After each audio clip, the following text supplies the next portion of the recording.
And now to the latest regarding whistleblower John Kiriakou. We're now learning that the Bureau of Prisons is making a concerted effort to stop Kiriakou from sending letters from prison. You may remember that Kiriakou was the first member of the CIA to publicly acknowledge that torture was an official U.S. policy under the Bush administration. In 2012, he was convicted for providing the name of an officer involved in the CIA's rendition program to a reporter. And he began serving a 30-month prison sentence in February of last year. Now, soon after, Kiriakou began writing what's been coined letters from Loretto, in which he communicates with his supporters and talks about his prison experiences. The letters, published on Firedoglake, were very descriptive and often revealed the corruption and illegalities taking place behind prison walls. But in August of 2013, Kiriakou abruptly stopped writing after the prison administration informed him that he would be able to serve the final part of his sentence in a halfway house, but this was only if he agreed to stop sending the letters. However, the prison later broke its promise, and Kiriakou decided to resume his letter writing. And in his most recent letter, he wrote, "I have learned firsthand that the prison administration's greatest perceived threat is my freedom of speech." Now, earlier I spoke with Kevin Gosztola, blogger at Firedoglake. I first asked him why the Bureau of Prisons classified Kiriakou's letters as dangerous. They've classified them as dangerous. These letters that Firedoglake.com has been publishing since the middle of last year, they've been classified as dangerous to the prison facility in Loretto, Pennsylvania, because of his access to the press. I guess they marked it publicity. He obtained documents showing he had been classified for central inmate monitoring. And this means that they scrutinize him more heavily than other prisoners inside of the facility. Right.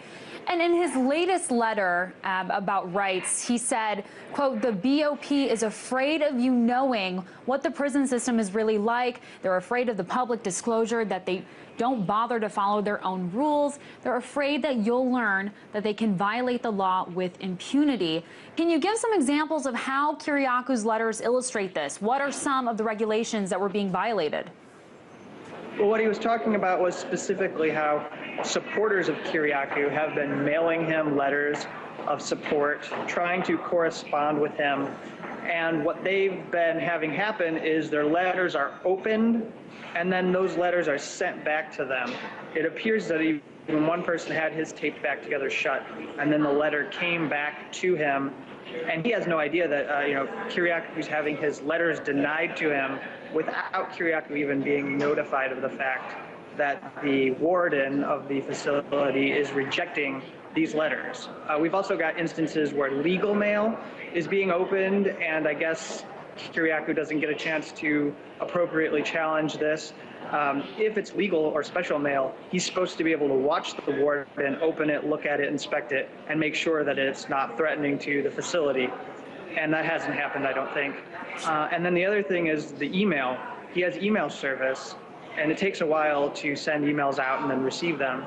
But apparently he doesn't use it anymore, because when he sends emails, he finds that his conversations are being read by the officers, the staffers inside of the prison, and then they talk about it, and they'll come up to him and they'll say something to him about something his wife said, or they'll say something to him about plans that he might have. But one example is he was considering maybe going to do business or do some work in South Africa, and he said, well, someone came up to me and said, I'd be a great person, I could talk to you about doing business in South Africa. And he thought that was kind of freaky, and so he's decided to refrain from talking about anything on email. Also, something peculiar is that his mail was only delivered on Mondays, which I find very interesting. What was the rationale in them relegating all of his mail to just one day of the week? The rationale would probably be the same for all the other violations of his rights. The fact that he has broad access to the press, and I think they just want to take their time getting him letters, any correspondence he has incoming. And they don't want to be inconvenienced by the fact that he is someone who is very popular, a high-profile prisoner, and they don't want to say that he has more rights than anybody else in the facility, and in the process they're actually denying him his rights. Right. Now, Kevin, in his August 30th letter, before all of this went down, before he stopped communicating, Kiriakou explained that he was forced to sign a memo from the U.S. Justice Department that stated he was legally obligated to clear everything he wrote with the CIA's Publication Review Board. But as it turned out, he wasn't actually legally obligated to do anything. Can you talk about how they intimidated him, essentially, into signing that memo? Yeah, so according to a lawyer, this is illegal and unconstitutional, that you would have to submit your prison letters to the CIA's Pre-Publication Review Board.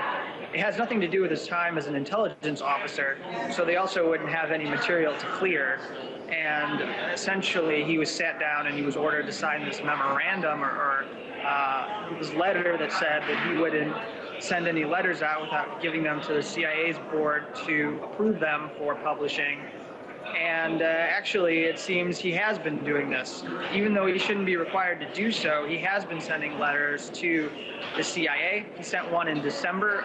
We published a copy of this notice that came back to him that they had received his letter, and then in about a span of a month, they approved it. And I think that I haven't gone back to look at the postings at firedoglake.com, but I think it checks out that that December letter we did not put up at firedoglake.com until the middle of, or the early part of January, about the time the CIA would have approved it. Now, Kevin, as I understand it, Kiriakou submitted a Freedom of Information Act request for himself. That was last year. What was revealed in that FOIA request?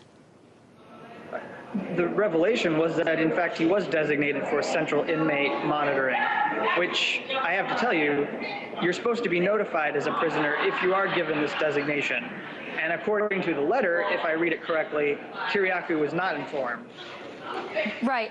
And of the 257 pages that he was able to obtain from that, there were 5 that were marked FOIA exempt, do not release to inmate. Do we have any idea what's being censored in those 5 pages that they chose not to reveal to him?